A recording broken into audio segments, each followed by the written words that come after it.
So first we will introduce a theoretical background on black hole, and then we'll talk about the simulation and the visualization of black holes. Well, the background is Einstein theory of general relativity. And Einstein theory says something mind-boggling. You all know that gravity is a Newtonian attraction force between two heavy masses. Well, it's not that. Actually, gravity is nothing than geometry. How does it happen?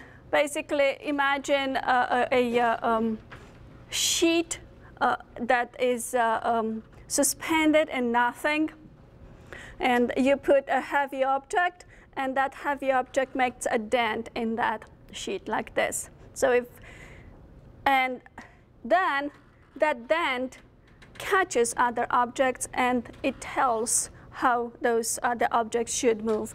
So it's not action at distance, as Newton was forced to go to. It is actually localized action, and it's only geometry. Einstein summarized in his own words a simple way of seeing this.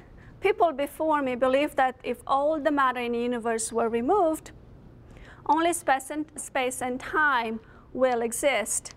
My theory proves that space and time will disappear completely along with matter. So they are interconnected, which of course means that empty space is flat. Only the mass will dent this space.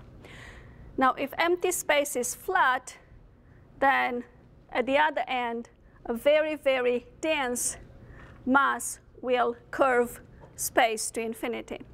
This is the beautifully simple equation of Einstein general relativity. In the left part, you see a G. This is from geometry.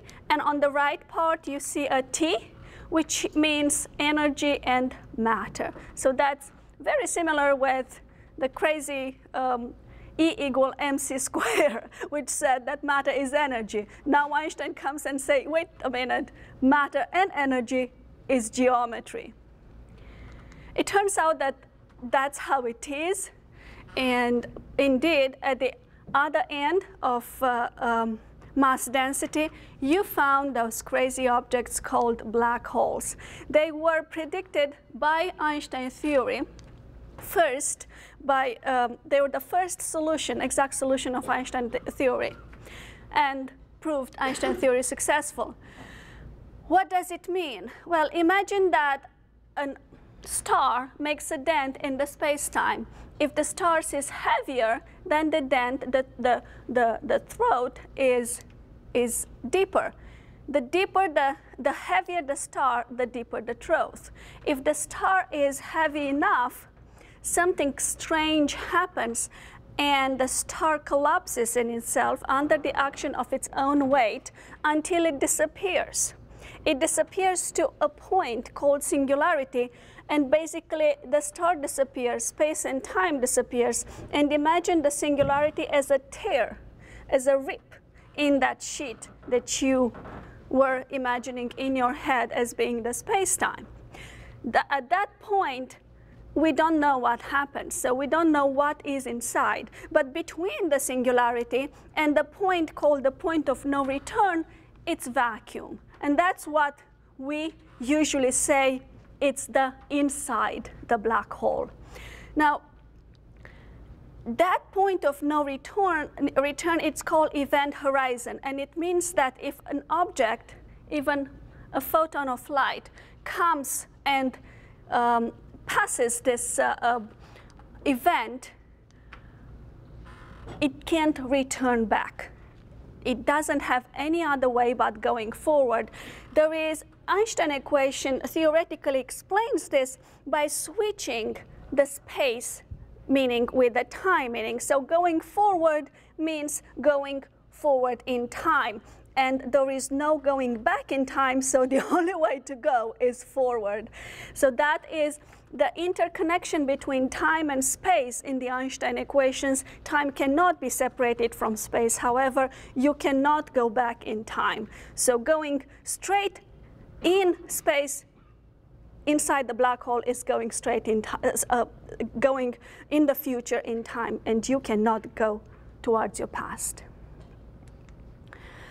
Where are the black holes? This kind of strange objects were not easily accepted by the scientific community. I think it took decades to be accepted, and they were, when they were discovered, about 1970 something, and they were discovered in the middle of galaxies, of our galaxy, and it turned out that yes, in the middle of every galaxy we have a black hole, and it holds the galaxies together. The black holes can be stationary, can spin around its own axis or around each other. They can be isolated or in orbiting pairs.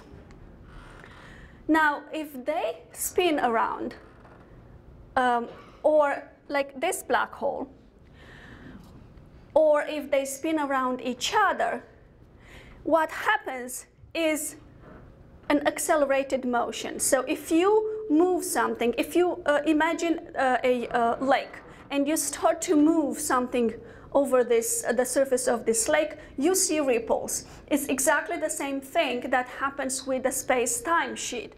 If the black hole, or if an object which is heavy enough to have to be modeled by Einstein theory of general relativity, moves with accelerated speed, with acceleration, then you have this giving off of energy, which is basically a gravitational wave. Why study gravitational wave? Well, astronomy is all about waves. We study waves to see things. Then gravitational wave will enable us to see things that now we cannot see, like the formation of galaxies. We can see what is this space-time, because gravitational waves propagate in space-time. We could find the properties of the black holes or neutron stars that give off those gravitational waves. And also, we can hear the gravitational waves from the beginning of the universe, from that Big Bang, and shed a bit more light in what happened in the beginning.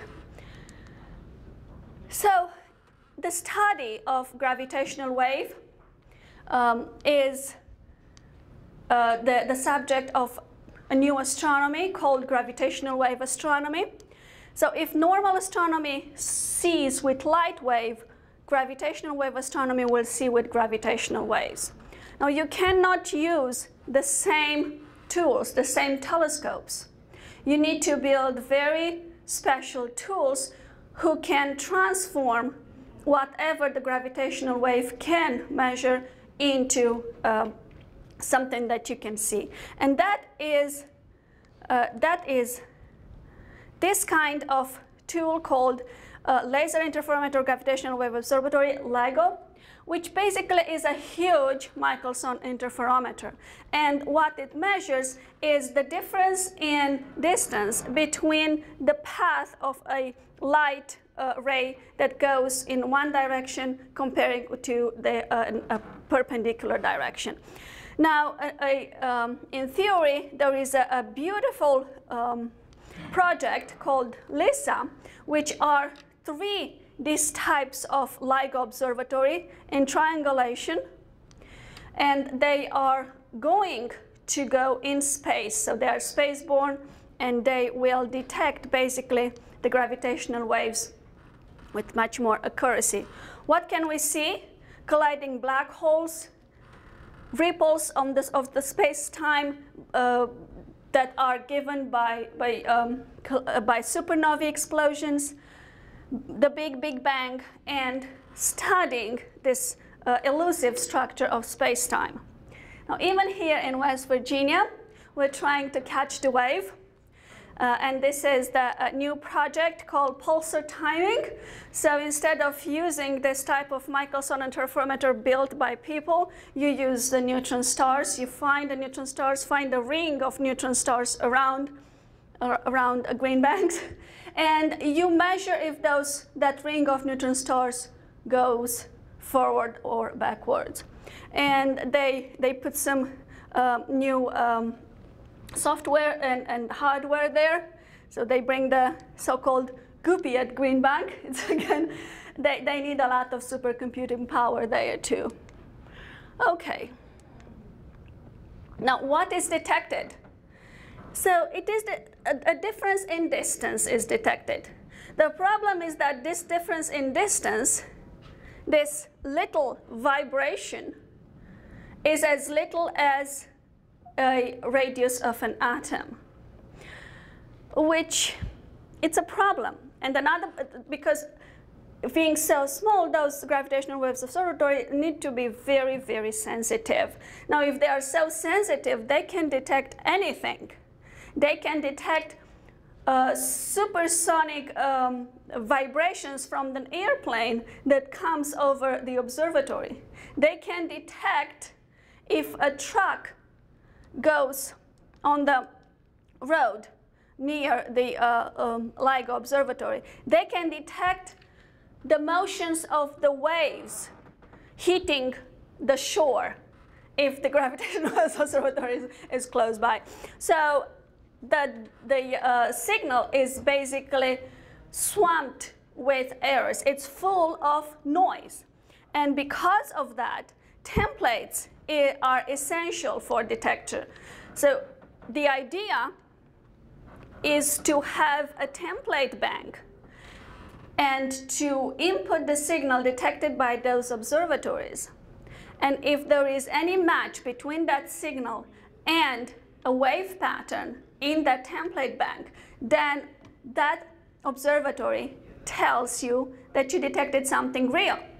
And you can tell you also the masses of the black holes and who contributed to that signal. Now, it's not enough to have one single observatory. You need to have 3 observatories. You see the triangulation for LISA. We have in US 3 LIGO observatories, and only an event who is detected in the same time by all 3, it is considered as a viable event. So that's another filtering of all those errors.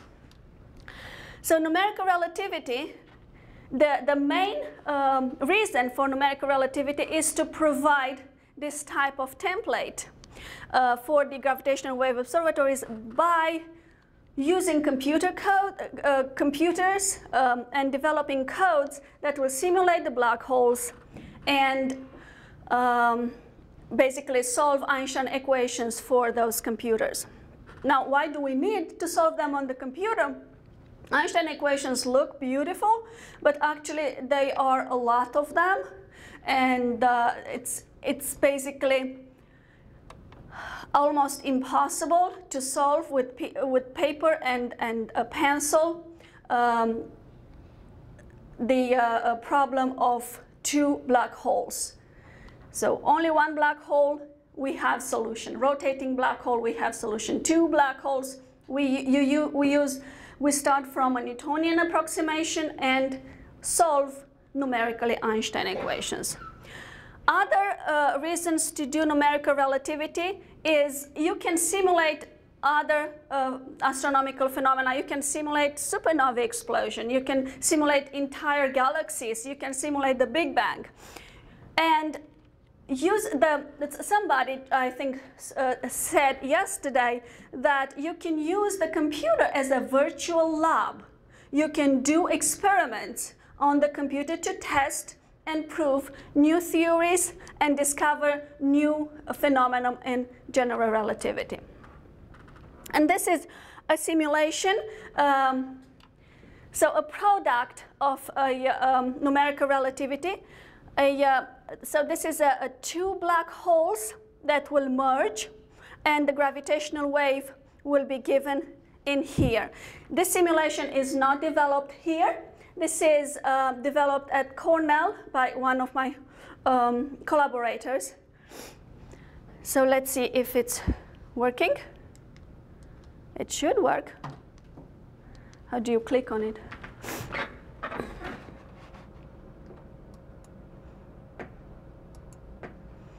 Okay, it doesn't work. So what you can see here is that each black hole is defined by a set of coordinates. So what you do is create geometry and bring two geometries together, trying to make those geometry in spiral and then collide. And from here you will see some what do we use even for this simulation. The main simulation tool that we use is called a cactus code, and it's almost like an operation system. It provides you with the all the infrastructure that can talk with the supercomputers, and also handles the input and output of your data. On this cactus code, there are this cactus code is modular, so we can develop our own codes.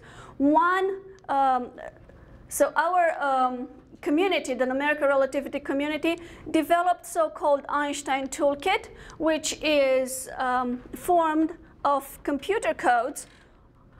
Most of them are open source and they are modular. If you want to evolve some types of black holes or neutron stars or other things, you try to put them together and try to create your own simulation, or you can build in your code from scratch using the flash provided by Cactus Code and not worrying about the problems of parallelization and gathering the data from processors.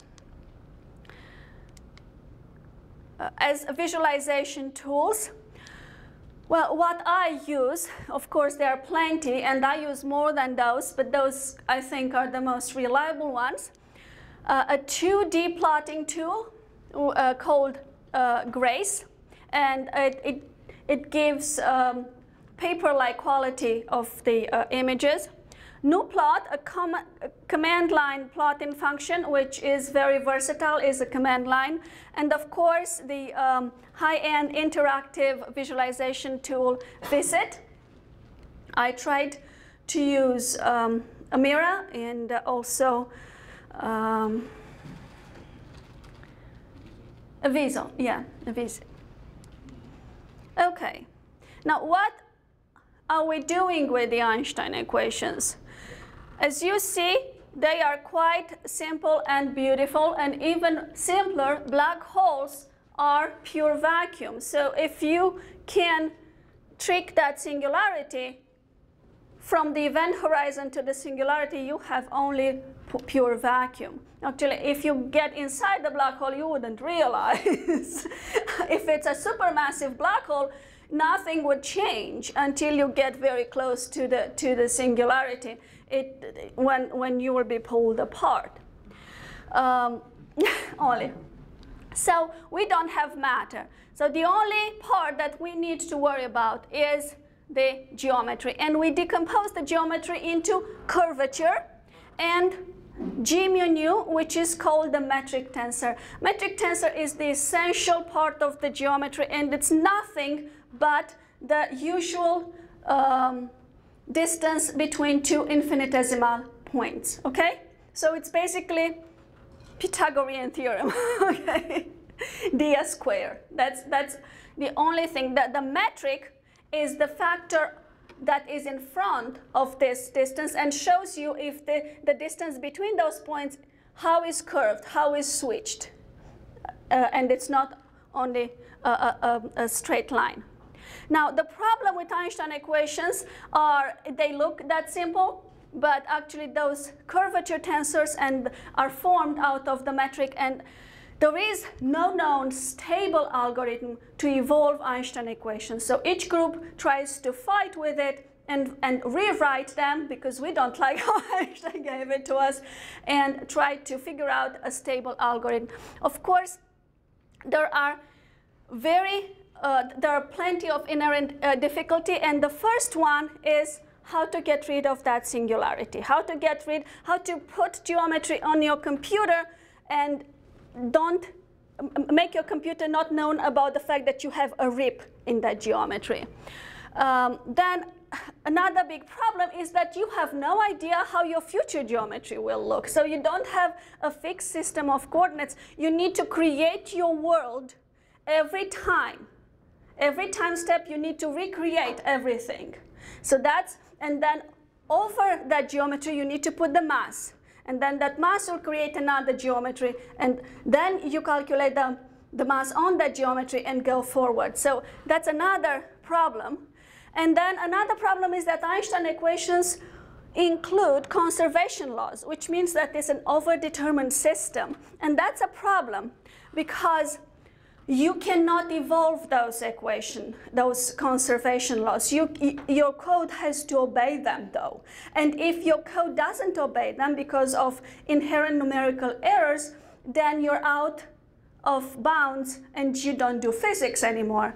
And, so, and the biggest problem of numerical codes is this constraint violation in which numerical methods push their codes. Okay, what are the ingredients of the simulation? I told you that in Einstein equation, there is no differentiation between time and space. They are interchangeable. We can't work with this. The computer knows time and coordinates. So we need to split them up, and that is called foliation. So initially, we solve Einstein equations. We know how the constraints should be, and create the geometry and fill it with our quantities. Then we jump up a time, in time. Now the jump in time is given by this alpha. I told you that this is basically Pythagorean theory, okay, the distance between two points. And this alpha shows how your time, your jump in time is, as in it's called lapse in time. And this gamma is a purely spatial geometry, your coordinate, x, y, z. How are they inside your x, y, z sheet? Beta is the component that shows you with what is the shift between one point here and one point with the same point that is regained on the next slice. So basically it tells you if your object shifted in time, if it rotated. Okay, so that's what we do. Rinse and repeat. Okay, now the first thing that we struggle with is the singularity and how to start, because we don't have exact solutions. The singularity is solved in different ways. We have exact solutions for one single black hole, and that is how the solution looks like. So basically this is your space, and there is a throat in that space, and that throat connects with another space. It's just completely disjoint with your space. So that is one way of starting and putting your black hole on the grid. Another way is, and the other ways are basically two black holes. The two black holes, maybe the most interesting one that you might want to visualize and you wondered how that might be, is the wormhole solution, in which basically you start on one place of the universe, and you go through the black hole throat and come somewhere else but in the same universe. We do not care about the second universe, by the way. Okay, and that that is automatically erased from the code. All right, now how do we do the evolution? There are many ways of doing the evolution. My group is doing it using the so-called harmonic way of writing the Einstein equations. Now, for this, you need to start by imposing a restriction on the coordinates. And that is basically a wave equation restriction.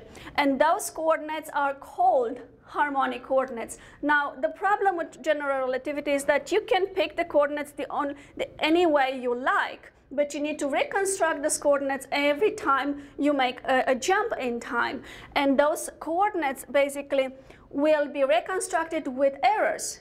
And you can end up that those coordinates will not respect anymore your harmonic solution.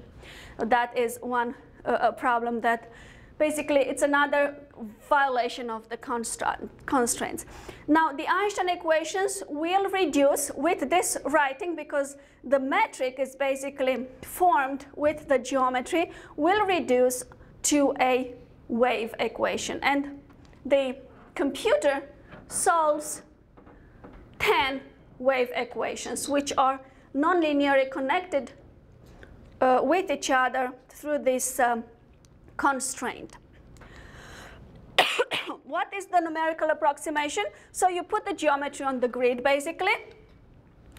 But the problem is that, so you see Einstein equations written as something that you know, basically wave equations. What do you see? Second order partial derivatives.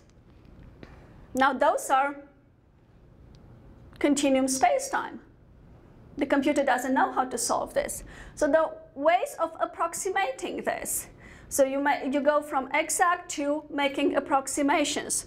And one approximation that we use is this, which is basically a Taylor approximation. You can go to second, third, fourth, fifth, fifth, sixth, etc. Up to the 8. Then you have problems with Taylor's approximation too. There are other ways of modeling, spectral methods, finite elements instead of finite differences. That's all that I know, actually, but might be others. Okay, so now you define your infinite geometry space-time. You discretize it on the grid. So of course your accuracy will depend on the number of points that you made up your geometry from and on the approximation that you are using for your differential equations. One thing is, we don't have a stable way of writing Einstein equations, but one thing that we can make sure is those equations are well-posed. What well-posed means that you will find a solution starting with initial data. Moreover, that solution that you'll find will depend on your initial data. So that means that you can predict what happened later knowing the beginning. So basically that is the well-posedness. You put the problem right from the beginning. Now, this is a big problem. There are lots of books that develop the well-posedness of numerical simulations. The problems that appear and push you out of a well-posed solution is that you have a finite grid. You define values at those points, but in between those points you have no idea what is the value, and the points can go out of sync and start to oscillate and introduce high frequencies. And of course there are constraint violation modes, which means that your physics is out of these conservation laws, and that usually gives you a rapid exponential growth and takes you out of the real physics. you will fall into the black hole or you'll get into another universe. That's what usually happens. So the solutions that we use is to introduce dissipation, and that will control the high frequency modes. The constraint adjustment, it's a little bit more complicated.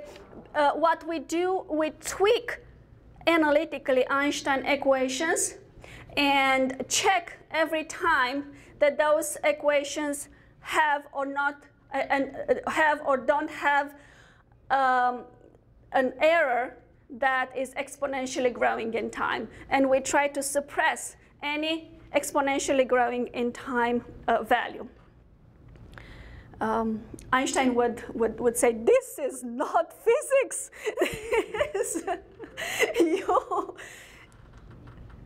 You are playing with the data. Okay, so another problem is that you need to calculate the gravitational wave all the way to infinity. There is no barriers in space-time, and your observatory is at infinity. Now, how to do that?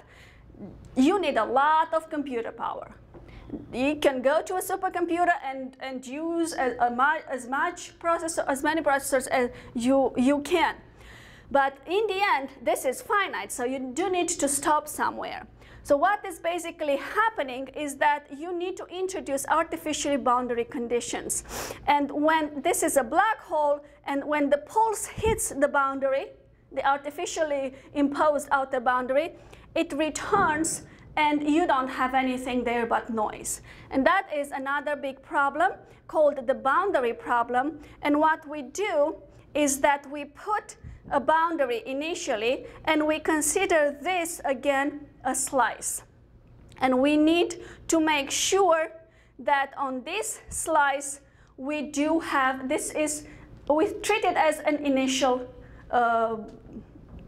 data problem. And we want to make sure that on this slice the constraints are respected, and this boundary needs to let out all the garbage. In this regard, that's one part of my research, to explore solution to the boundary problem, and I developed techniques to suppress the exponentially growing modes, and we introduced new formulations of constraint preserving boundary conditions. And now I'm working, I'm trying to develop and build a computational code to implement those boundary conditions, and also to introduce other forms of matter, like electromagnetic field, into matter and electromagnetic field into the simulation. Okay, so now let's see what physics do we have after we prove that the simulation is reliable. So we have the black holes that go around each other. Again, black holes are extremely small, and they propagate. And you see the gravitational waves here somewhere, or you could see. Again, the problem is that the gravitational wave needs to be extracted at infinity. So those simulations are done with the cluster provided by Marshall, and we put there the code and the Einstein toolkit.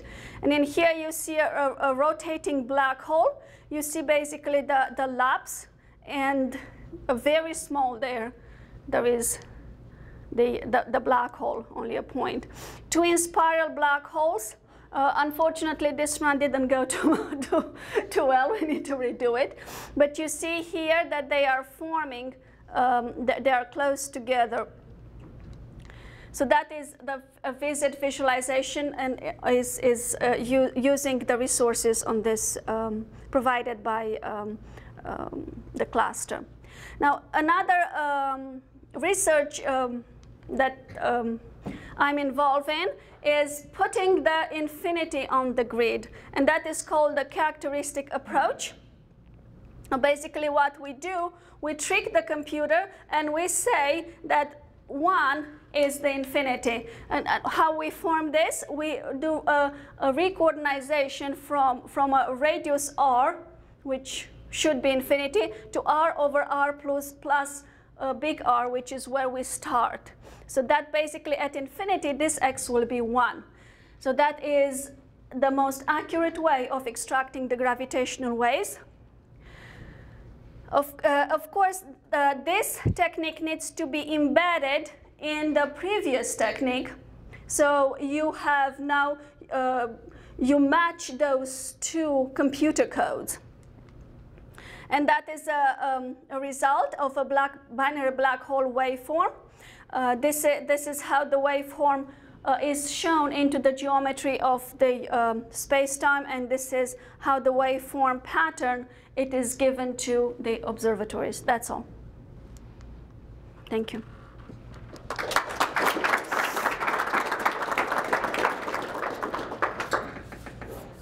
We're running a little behind, so if there's one real quick question, I might take that. But before we do that, one comment.